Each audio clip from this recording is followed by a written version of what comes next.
What's up, guys? One more time in the continuation. Again, I'm back, D. Bane, your English teacher. And a couple of minutes before, we have studied part A of a poem, and that was poem number 4, A Thing of Beauty.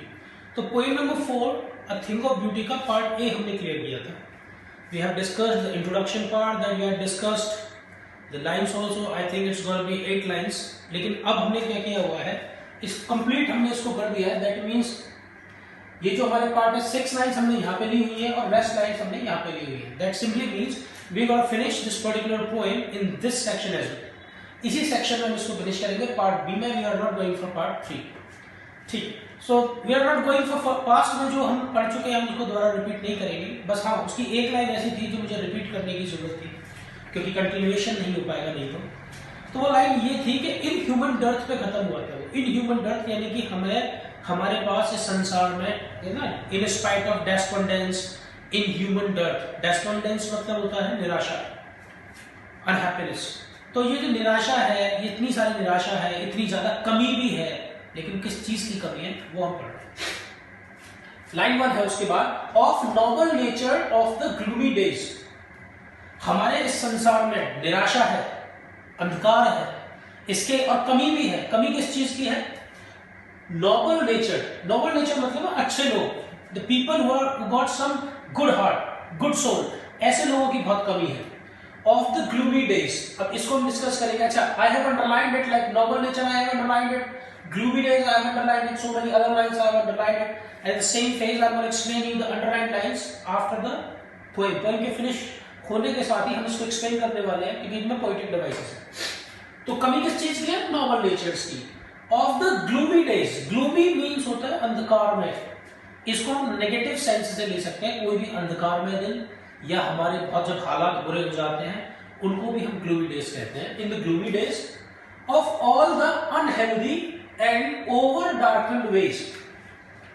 जब हमारे हालात ठीक नहीं होते, we are in the gloomy days, तो हम क्या करते हैं? हम कुछ सक्सेस पाने के लिए कि हम जल्दी से जल्दी उस हालात से बाहर निकले, हमने कोई टारगेट बनाया, to achieve that particular target we are making our way in some unhealthy. हम कुछ अनहेल्दी अप्रोच करते हैं उसकी और उस टारगेट को अचीव करने की कोशिश करते हैं. तो वो वही कह रहा है, ग्लूमी डेज में हम करते क्या? All the unhealthy and over darkened ways. हम जो एक नेगेटिव अप्रोच करते हैं या हालात हमारे ऐसे कर हमको मजबूर कर देते हैं उनको करने के लिए, made for our searching. Made for our searching का मतलब बता चुका हूं आपको, the searching of the livelihood, the searching of the target. तो अंधकार में दिनों में जब हमारे हालात बहुत बुरे हो जाते हैं तो अपने टारगेट्स के लिए या उन हालात से निकलने के लिए हम जो अनहेल्दी वेज को अपना लेते हैं या वो हालात हमें मजबूर कर देती है उन अनहेल्दी वेज को अपनाने के लिए. हमारी हालत ऐसी हो जाती है. Yes, in spite of all, इसके बावजूद भी इतनी सारी नेगेटिविटी है, इतनी सारी नेगेटिविटी चीज है, लेकिन इसके बावजूद भी in spite of all some shape of beauty moves away the path. कुछ ब्यूटी की कुछ ऐसी चीजें होती है, ब्यूटीफुल थिंग्स होती है, जैसे कि नेचुरल ब्यूटी या other things, some positive incident, ऐसी कुछ ना कुछ घटनाएं होती है, कुछ ब्यूटीफुल चीज हमारे सामने आ जाती है जो कि करती है मूव्स अवे द पॉल. यहाँ पॉल के दो मतलब है. The very first sense is जो नेगेटिविटी है, जो हमारा कष्ट है, उसको क्या कर देती है? वो हटा देती है. मतलब पूरे को समझाऊं तो निराशा है, अच्छे लोगों की कमी है, अंधकार में दिन है, अंधकार में दिन हालात हमको मजबूर करते हैं नेगेटिव काम को करने के लिए, नेगेटिव रास्ते पे जाने के लिए. लेकिन इन सब के बावजूद भी कुछ ब्यूटीफुल चीजें ऐसी होती है, few beautiful things, not only things, few beautiful incidents, वो कुछ भी हो सकता है, वो हमें इस कष्ट से बाहर निकालती है, वो हमें थोड़ा बहुत जॉय देती है, कष्ट से बाहर निकालती है. So pall, that is the first sense. The second sense is, एक पॉल का मतलब होता है कपड़े को. जैसे आपने देखा ना बोट में कपड़ा भी होता है, इसको हम कर्टेन बोल सकते हैं, पर्दा, वो भी एक सेंस है. तो इसमें हम ये भी कह सकते हैं, moves away the pall from our dark spirits. हमारी आत्मा पर, कहते हैं ना कि आंखों पर जो काला पर्दा पड़ जाता है हमारी आत्माओं की, हर चीज फिर हमें अंधकार में नजर आती है. तो वो ब्यूटीफुल चीज क्या करती है? हमारी आत्मा से, हमारी आंखों से उस पर्दे को हटा देती है. That is the second sense. This is sense number 2. The sun, such as the sun, the moon, trees old and young, अब क्या कर रहा है पोएट, आपको बता रहा है that we have many plenty of beautiful things like such as the sun is also beautiful. sun को भी क्या कहा गया है कि sun is also beautiful. the moon is beautiful. trees old, जो old trees है वो भी beautiful है, and young trees है वो भी beautiful है. डायरेक्टली और इनडायरेक्टली वो ये कहना चाहता है each and every natural thing is beautiful. sprouting a shady boon का वैसे तो मतलब होता है वरदान, लेकिन यहां पर बून का मतलब है शेल्टर से है. ये सारी नेचुरल चीज जो है वो हमको कहीं ना कहीं एक वरदान के तरीके से लगती है, एक शेल्टर प्रदान करती है. शेडी शेल्टर, छायादार. पेड़ है, छाया देगा, तो it is just like a boon, shady. Sprouting मतलब होता है टू जनरेट, किसी चीज को जनरेट करना है. जैसे स्प्राउटिंग बीन्स होते हैं, उसमें से अंकुरित हो जाते हैं, तो वो sprouting. Let's come on to the next one. For simple sheep and such are daffodils. For simple sheep and such are daffodils. समझिए, यहां पर आता है sprouting a shady boon. वो shady boon, छायादार पेड़ जो है छाया देगा, पेड़ जो है फल देगा, नदी जो है पानी देगी सबको, हवा सबके लिए बहती है. तो वो कह रहा है कि ब्यूटीफुल नेचुरल जो ब्यूटी है वो शेडी बून दे रही है. छाया, पेड़ जो है वो छाया प्रदान करेगी. किसको प्रदान करेगी? For simple sheep. Simple sheep. Question 1, क्या केवल सिंपल शीप को ही? हमने तो इस पोएम में तो केवल सिंपल शीप लिखा है, तो क्या केवल सिंपल शीप के लिए नहीं है? सिंपल शीप को इसलिए यूज किया गया है because whenever there is a question of anger, power, furiousness, तो हमको एक पर्टिकुलर एग्जांपल लगाते हैं वाइल्ड एनिमल्स का. Lion is furious, lion is powerful, so we are comparing lion with power. जब भी बात आती है इनोसेंस की, सिंप्लिसिटी की, तो अगर मैं किसी एग्जाम्पल को पिक करता हूं तो वो लैम्ब होते हैं, शीप, उनको हम पिक करते हैं. तो यहां पर जो सिंपल शीप है उस एग्जाम्पल को इसलिए लिया गया है ये कहने के लिए कि चाहे वो ताकतवर कितना भी ज्यादा हो और चाहे वो कितना भी इनोसेंट हो, बिल्कुल मासूम हो, जो नेचुरल ब्यूटी है वो सबको इक्वली ट्रीट करती है. तो नेचुरल ब्यूटी, अगर पेड़ छाया देगा, सन रोशनी देगी, सन रोशनी देता है, मून ठंडक चांदनी देगा, तो वो सबके लिए कॉमन होता है, क्या पावरफुल और क्या इनोसेंट या मासूम. इसीलिए इसको मिलाइज किया गया है simple sheep. And such are daffodils. A daffodil is just like a flower. एक येलो कलर का फ्लावर होता है, तो वो कह रहा है डैफोडिल, जैसे कि येलो कलर का जो फ्लावर है. With the green world they live in and clear rills. Daffodils जो है येलो कलर के, वो ब्यूटीफुल होते हैं, वो सबके लिए ब्यूटीफुल है. विद द ग्रीन का मतलब यहाँ पर फॉरेस्ट से है, ग्रीनरीज, नेचुरल ग्रीनरी क्या है, ब्यूटीफुल चीज है, वो भी सबके लिए है. दे live in and clear reels. Reels मतलब होती है छोटी छोटी नदियां. और वो जो छोटी छोटी नदियां हैं, मतलब again I am coming on the back on the same very point, each and everything is beautiful in the nature. और हर चीज हर किसी के लिए इक्वल है, इक्वली जॉय देती है. अगर कोई चीज ब्यूटीफुल है तो वो जो जॉय हमेशा देती रहेगी. Clear reels that for themselves a cooling cover make, ये against जो है दरअसल ये against है, against the hot season. पूरा समझ लीजिए, वो छोटी छोटी जो नदियां हैं जो जंगल के बीच में से निकलती है, ठीक है. कूलिंग कवर्ड, ठंडक प्रदान करती है, अगेंस्ट द हॉट सीजन, जो हॉट सीजन के भी बहुत ज्यादा गर्मी है जंगल में, लेकिन बीच में से वो जो छोटी छोटी नदियां जो बहती हैं वो उस हॉट सीजन में भी क्या देती हैं, कूलिंग देती है.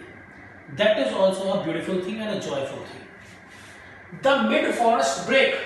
अब ये जो मिड फॉरेस्ट ब्रेक है, ब्रेक का मतलब यहां पर क्या हुआ, ब्रेक का मतलब छोटे बड़े पौधे हैं जो छांव वगैरह देते हैं, वो सब भी ब्यूटीफुल है. Rich with sprinkling of fair must rose blooms. Rich with sprinkling, ये जो फॉरेस्ट ब्रेक है, जो छोटे छोटे पौधे हैं, छोटे छोटे पेड़ हैं, rich with sprinkling of fair must rose bloom. गुलाब के पौधे हो सकते हैं, फूलों के पौधे हो सकते हैं. तो वो जो छोटे छोटे पौधे हैं फूलों के, वो पूरे फॉरेस्ट में क्या करता है, खुशबू को बिखेर देता है. स्प्रिंकलिंग इज बिखेरना, spreading. And in accurate word I would say, अगर आप यूज करना चाहते हैं स्प्रिंकलिंग को, तो स्प्रिंकलिंग का मतलब होता है छिड़काव, जैसे पानी वगैरह का छिड़काव करते हैं तो स्प्रिंकलिंग. लेकिन यहां पर इसका मतलब है बिखेरने से. तो वो कह रहा है कि अगर एक छोटी नदी है, सबको कूलिंग दे रही है, वो हॉट सीजन में, that is a beautiful thing plus a joyful thing for the people who are getting it. Plus जो हमारे छोटे छोटे पौधे हैं, फ्लावर्स हैं, वो पूरे में हर जगह खुशबू बिखेर रहे हैं, फूलों का खिलना ब्यूटीफुल थिंग्स है। So each and everything is beautiful. यहां पर कुछ वर्ड है जिनको और डिटेलिंग कर दूं। फेयर मस्क रोज ब्लूम, तो ये मैं मस्क जो है रोज ब्लूम्स, ब्लूम्स मतलब होता है फूलों का खिलना, यहाँ पर रोज है तो जाहिर सी बात है फूलों का खिलना, फूलों से खुशबू का बिखरना। मस्क, फेयर मस्क का मतलब क्या है ये समझिए। Musk exactly in Hindi we love to say कस्तूरी, और एक वर्ड होता है मस्क डियर, ये शायद स्टूडेंट्स ने शायद कम सुना हो। हिरन के अंदर इनकी उसकी नावल में एक पर्टिकुलर चीज होती है जिसको हम बोलते हैं मस्क, कस्तूरी। उसमें से इतनी ज्यादा सुगंध आती है, फ्रेग्रेंस आती है कि वो चारों किलोमीटर्स में फैल जाती है। इवन डियर इटसेल्फ, जो डियर होता है उसको खुद नहीं पता होता कि ये जो खुशबू है ये कहां से आ रही है। वो खुशबू पूरे जंगल में फैली हुई होती है और हिरन उसी के अंदर से आ रही है, उसको ढूंढने के लिए चारों ओर भागता दौड़ता है। तो वो यहाँ पर कंपेयर किया गया है उसको कि वो भी एक अपने आप में बहुत ब्यूटीफुल चीज है। A deer who is smelling that much and in the search of the same smell, वो पूरे जंगल में घूम रहा है। और जैसे उस कस्तूरी की खुशबू पूरे जंगल में फैली हुई होती है, ऐसे ही जो सुंदरता है वो भी हर जगह फैली हुई होती है। रोज ब्लूम्स, उसमें से जो खुशबू है वो भी बिखरी हुई है चारों तरफ है, just like the smell of musk. And such too is the grandeur of the dooms. Dooms का यहां पर मतलब होता है प्रलय, कयामत का दिन, लेकिन यहां पर मतलब क्या है डूम्स का? यहां डूम का मतलब है द पर्टिकुलर डे और a point when our mighty people got died. जब हमारे ताकतवर लोग, हमारे बहुत ज्यादा योद्धा बड़े बड़े जिस दिन मर गए थे, उनके लिए वो कयामत का दिन था, उस दिन की बात हो रही है। तो कहता है and such too is the grandeur होती है शान, शान शौकत जिसको हम बोलते हैं इज्जत। मतलब डूम की भी, जब वो माइटी डैड जिस दिन मरे थे उसकी भी अलग ही अंदाज था, उसकी भी अलग शान थी। We have imagined for the mighty dead, वो आ गया word mighty dead, mighty dead ताकतवर योद्धा। उस दिन जब वो मरे थे तो वो भी बड़े शान की बात थी, वो दिन भी बड़ा शान शौकत भरा हुआ था, उसमें भी कहीं ना कहीं कोई चीज ब्यूटीफुल थी। फॉर एन इंस्टेंस समझ लेते हैं इसको।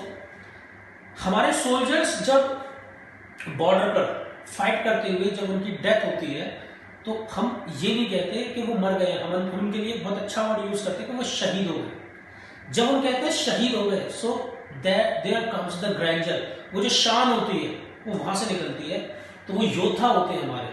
तो वो कहता है कि जब उनकी जो डेथ भी अगर होती है ना, तो उसमें भी अपने आप में क्या है, एक शान है, that there is grandeur in that. All lovely tales that we have heard or read, उन योद्धाओं के बारे में, द माइटिएस्ट पीपल, बड़े बड़े सोल्जर्स, वॉरियर्स, उनके बारे में हमने जितनी कहानियां सुनी हैं या जितनी कहानियां हमने पढ़ी हैं, all were beautiful, inspirational, motivational.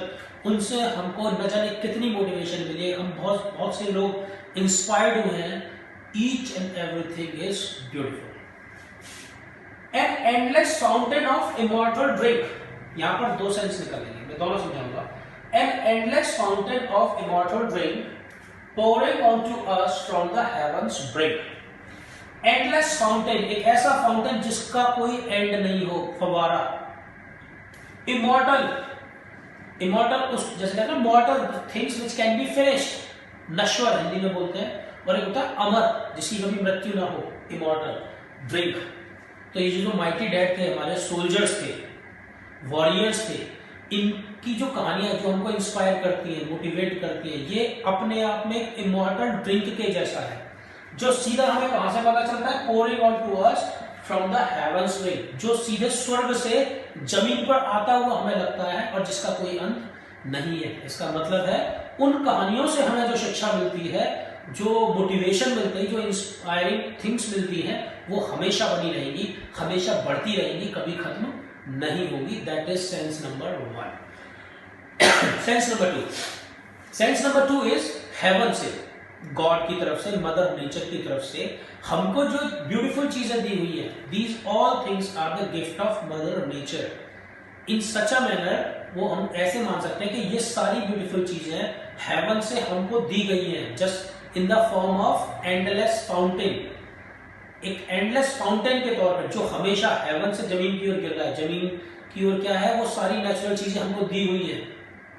तो ये इसका हम सेकंड सेंस ले सकते हैं, ठीक है ma'am. So this is all about your poem. Over here we are finishing your poem. So that was the very first thing.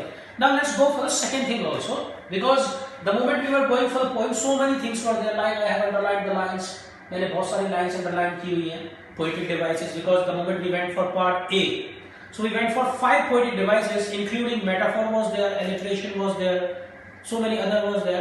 तो हमने 5 पढ़ी थी, अब हम यहां पर पढ़ लेते हैं नॉबल नेचर। अब देखिए नॉबल नेचर में जो हमारे पास पोएटिक डिवाइस है दैट इज alliteration, ये alliteration है नॉबल नेचर, ये आप याद रखेंगे। कूलिंग कवर्ड, दो यहां से शुरू कर देते हैं। Noble nature, this is alliteration। अब alliteration क्या होता है, we will be discussing in other video when we will be going for poetic devices। gloomy days, that is transferred epithet, ये भी हम डिस्कस करेंगे। transferred epithet एक poetic device होती है, ये हमारी gloomy days में है।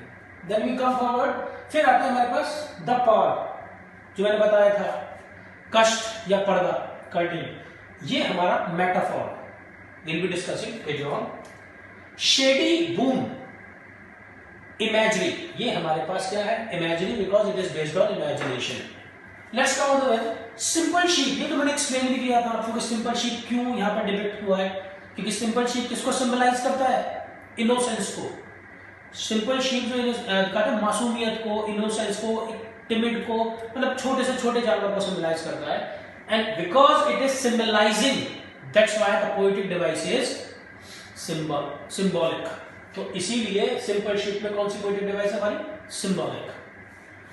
डैफोडिल से लेकर विद द ग्रीन, ये पूरी जो लाइन है यहां तक we have the poetic device imagery, because it is based on imagination. Cooling covert, पहली पोएटिक डिवाइस थी एलिट्रेशन, इसके अंदर 2 पोएटिक डिवाइस है, पहली तो है एलिट्रेशन और दूसरी पोएटिक डिवाइस है इसमें imagery. So we got 2 poetic devices in this.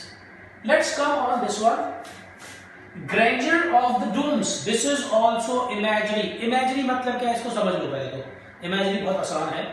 imagery, the word has been fabricated from the word imagination, that means अगर हमें पर्टिकुलर लाइन में इमेजिनेशन का फील हो रहा है कि ये लाइन जो है this is based on imagination, then simply हम एक बात बोल सकते हैं कि इसमें कौन सी पोएटिक डिवाइस है, इसमें पोएटिक डिवाइस है imagery। imagery means imagination।